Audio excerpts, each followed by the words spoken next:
Motornya udah dapet nih. Satu, Oke kak, dua, motornya. sip. Ombe sama kawan kau. Yuk, berdua be. Ya, dari Rewangi, Pak. Rewangi. Ya, kampung. Ke rumah?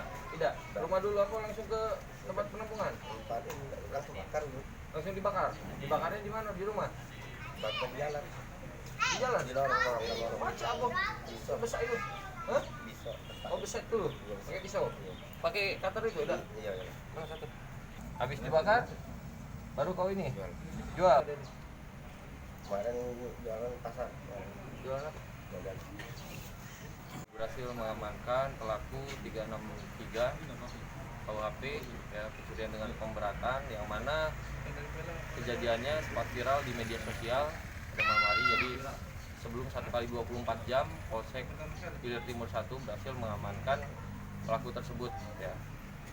Inisialnya DS, umur 33 tahun ya, pekerjaan pedagang ya.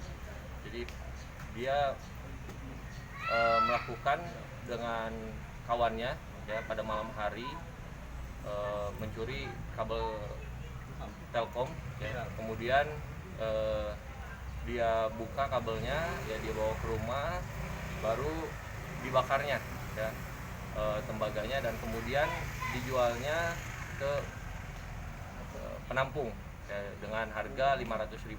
Bersihkan dulu setelah sempat viral di media sosial, kemudian kita lakukan penangkapan terhadap satu kendaraan motor yang juga